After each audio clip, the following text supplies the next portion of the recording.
મિત્રો ગઈકાલે સિવિલ હોસ્પિટલમાંથી કોલ આવતા અમરેલી સિવિલ હોસ્પિટલમાં એક દેવી પૂજક સમાજના બેનને જોકે બરવાળા 22 જે બોટાદની નજીક આવેલું છે બરવાળા તો એ બેનને કોથળીનું કંઈક ઓપરેશન કરવા માટે અમરેલી સિવિલ હોસ્પિટલમાં એડમિટ કરેલા. ત્યારબાદ કોથળીનું ઓપરેશન થઈ ગયું, પણ સાથે સાથે 2 દિવસ એડમિટ રહ્યા બાદ આઈસીયુમાં એને ટ્રાન્સફર કરવામાં આવ્યા, ત્યાં એમનું મૃત્યુ થઈ ગયું. તો જે લોહીની અછત સર્જાણી અને એના સ્થાનિક આઈસીયુના જે જવાબદાર ડૉક્ટર હતા એણે કહેવાનું હતું કે 8 બોટલથી પણ વધારે એમને બ્લડ ચડાવવામાં આવ્યું હતું. એટલે વિશેષમાં લગભગ 3.25 કલાકે સવારે મુલાકાત લીધેલી અને હકીકત જાણવાનો પ્રયત્ન કર્યો તો ખરેખર એના પરિવારનું એવું કહેવાનું છે કે આ ડૉક્ટરના બેદરકારીના કારણે એમની મૃત્યુ થયું છે. તો આવી ગંભીર બેદરકારી રાખે અને લોકોના જીવ જાય તો ખરેખર આ એક લોકો માટે આ દવાખાનું ક્યાંક ને ક્યાંક મરવા માટે સાબિત થાય એવું ક્યાંક ને ક્યાંક લોકોના મુખેથી પણ ચર્ચા થઈ છે કે જ્યાંથી સિવિલ હોસ્પિટલમાં આવા ઢોરથી પણ 17 ડૉક્ટર આવેલા છે અને ન પ્રેક્ટિસ કરતા હોય ને પ્રેક્ટિસ કરવાના કારણે પણ તેનું મૃત્યુ થતું હોય છે.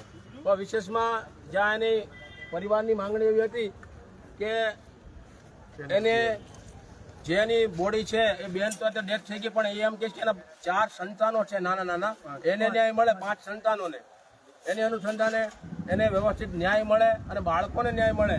જે માટે પીએમમાં એને ભાવનગર ખસેડવામાં આવેલ એ બાબતે વિશેષમાં મારા સાથી મિત્ર વિકીભાઈ કે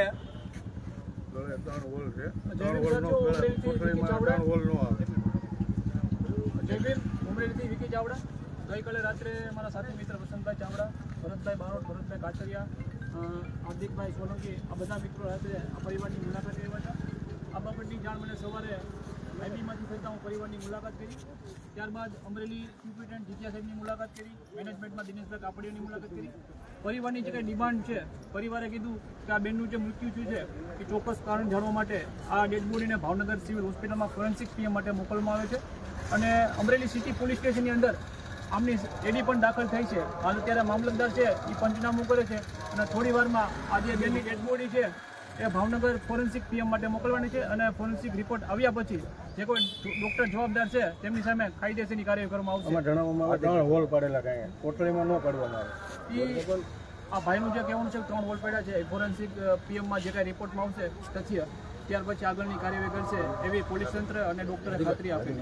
આપણી સાથે હાર્દિકભાઈ સોલંકી છે, પોલીસ સમાજના યુવા અધ્યક્ષ. એમને વિનંતી કરીશ કે આ બાબતે સમાજને સંદેશો આપે. ગઈકાલે રાત્રે 3.25 કલાકે હું ભરતભાઈ કાતરિયા, ભરતભાઈ બારોટ, વસંતભાઈ બધા બહાર હોય, જેથી આ પરિવારનો અમારા ઉપર ફોન આવેલો. રાત્રે 4:30 અમે પહોંચેલ અને પીડિતની મુલાકાત કરેલ. પણ સિવિલનો જે આ બનાવ બન્યો છે આ કોઈ નવાઈની વાત નથી. આ લોકોને સિવિલની અંદર માણસ મરે તો આ લોકોને એવું થાય કે ઢોર મર્યું એવું આ વ્યક્તિને દેખાય છે. અને આ જે મીરા મેડમ, આની પહેલાં હમણાં એક ડિલિવરીનો કેસ હતો, એમાં એને ગાભા રાખી દીધા હતા. અત્યારે આ બેનનું જે કોથળીનું ઓપરેશન કર્યું એમાં એ બેનનો અત્યારે ડેથ થયું છે. એટલે આ લોકોને સિવિલનો અત્યારે હવે નિયમ થઈ ગયો છે કે માણસ મરે એટલે એ લોકોને એમ જ છે કે અત્યારે ઢોર મર્યું. પણ હવે આમાં જે કોઈ સાબિત થશે કે હકીકતમાં કોણ ડૉક્ટર ઓપરેશન કરેલું છે, કાલે અમારી પાસે નામ તો અંદરથી આવી ગયા છે આઈસીયુમાંથી કે કોણે ઓપરેશન કરેલું છે, જે કાંઈ આગળની જે કાર્યવાહી કરવી પડશે એ પણ કરવું.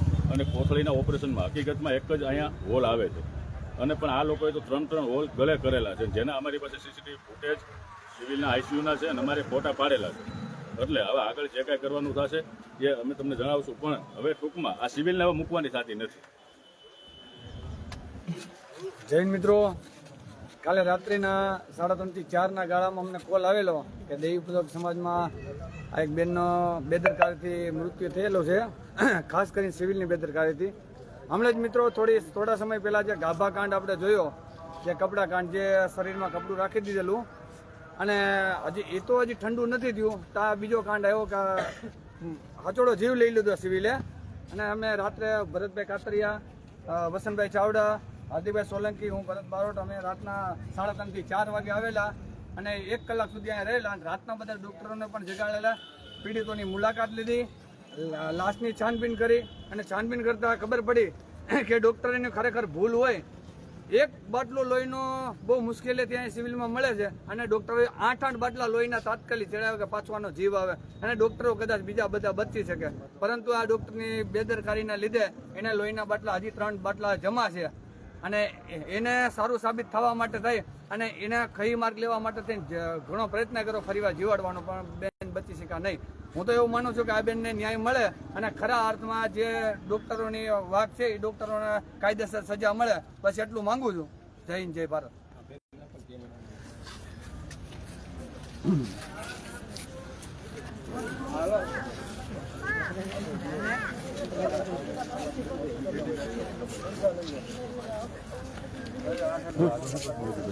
હા બાઇક લેવી છે તમે 1 મિનિટ વિયાવ થઈ ગયું.